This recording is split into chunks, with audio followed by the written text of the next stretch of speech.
Thank you.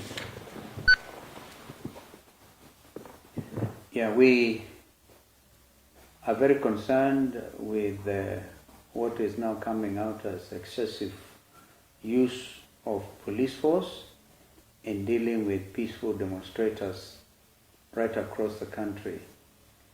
But we also note that these demonstrations have been very successful, and I think they have happened in all parts of the country.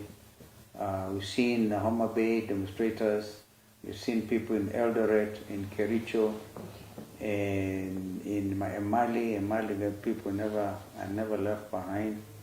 We have also seen the violence meted on demonstrators in Matu, where we're getting reports of killings. We are compiling, by tomorrow we'll be issuing a comprehensive statement on these police brutalities. We've also had reports from Molo. A young person has been killed. So we are still urging the police to exercise maximum restraint, because these are people who are unharmed. Beyond that, we education, of course, to lay wreaths. That's what we promised the people. And we also said that according to us, this was going to be a public holiday. Indeed, it has turned out to be so. And William Ruto himself seems to have enabled it because of this excessive use of force, where people are kept off the streets. Parliament is barricaded, and other places. So, indeed, it's been a very successful day of demonstrations. Kenyans have come of age. Kenyans are saying no to bad governance. They are saying we must remember our fallen heroes, and we're not going to accept more killings, more abductions. The country is still getting to terms with the killing recently of Albert Ojwang in a police cell. So Kenyans are rightfully angry with the misrule and the state of the nation. So we will be issuing further communication as a united opposition. Indeed, we will be trying to get together tomorrow to get a full report, countrywide report, and then issue the necessary communication. Yes, thank you. I think just to say that the 25th of June has been one of the public holidays that were declared not by the Ruto regime, but by the people, which actually tells you that the people are really the depository of the sovereignty of this country. And they had the right to come out under Article 37, to demonstrate, to picket. That right is a constitutional right. But the excessive force used by the police, we are getting very disturbing reports about certain casualties, including serious injuries and loss of life and limb. These are matters that we are saying as the People's Opposition, the buck stops with William Ruto.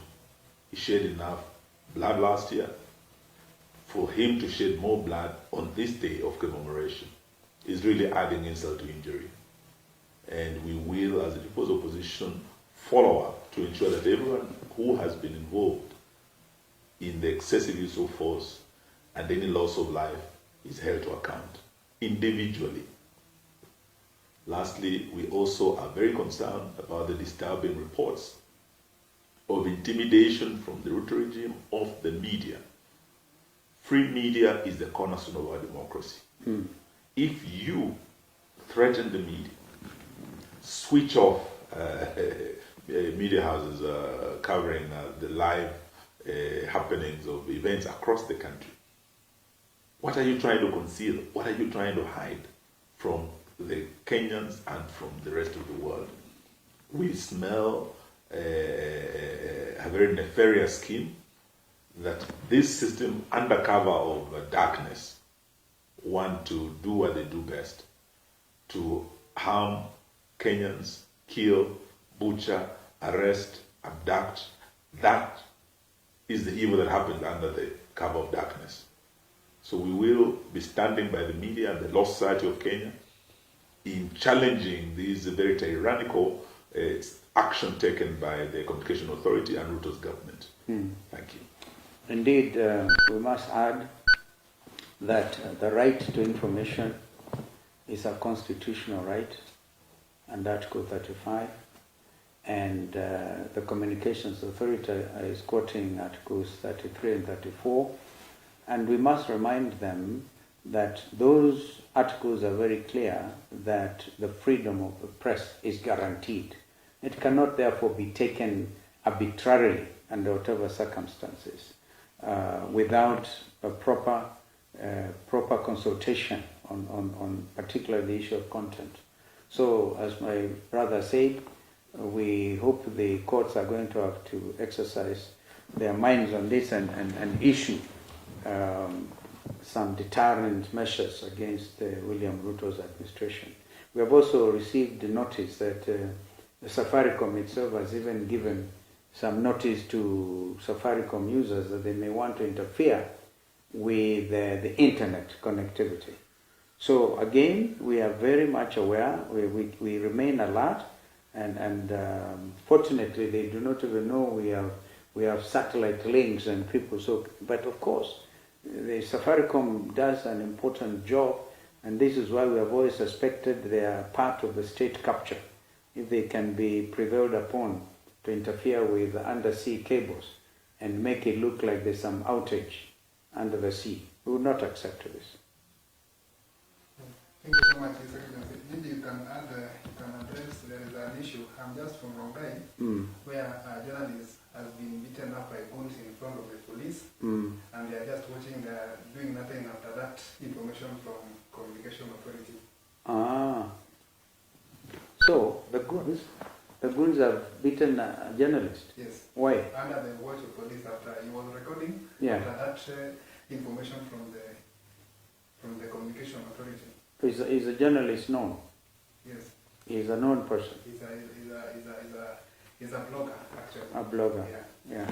This is what we keep on saying, that interfering with free media is itself an aggression against the Constitution.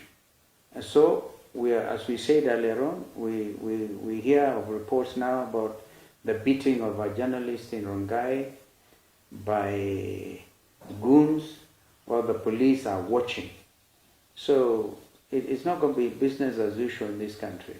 So please give us until tomorrow to get all the information, and then we'll be able to deal with it conclusively. Thank you so much.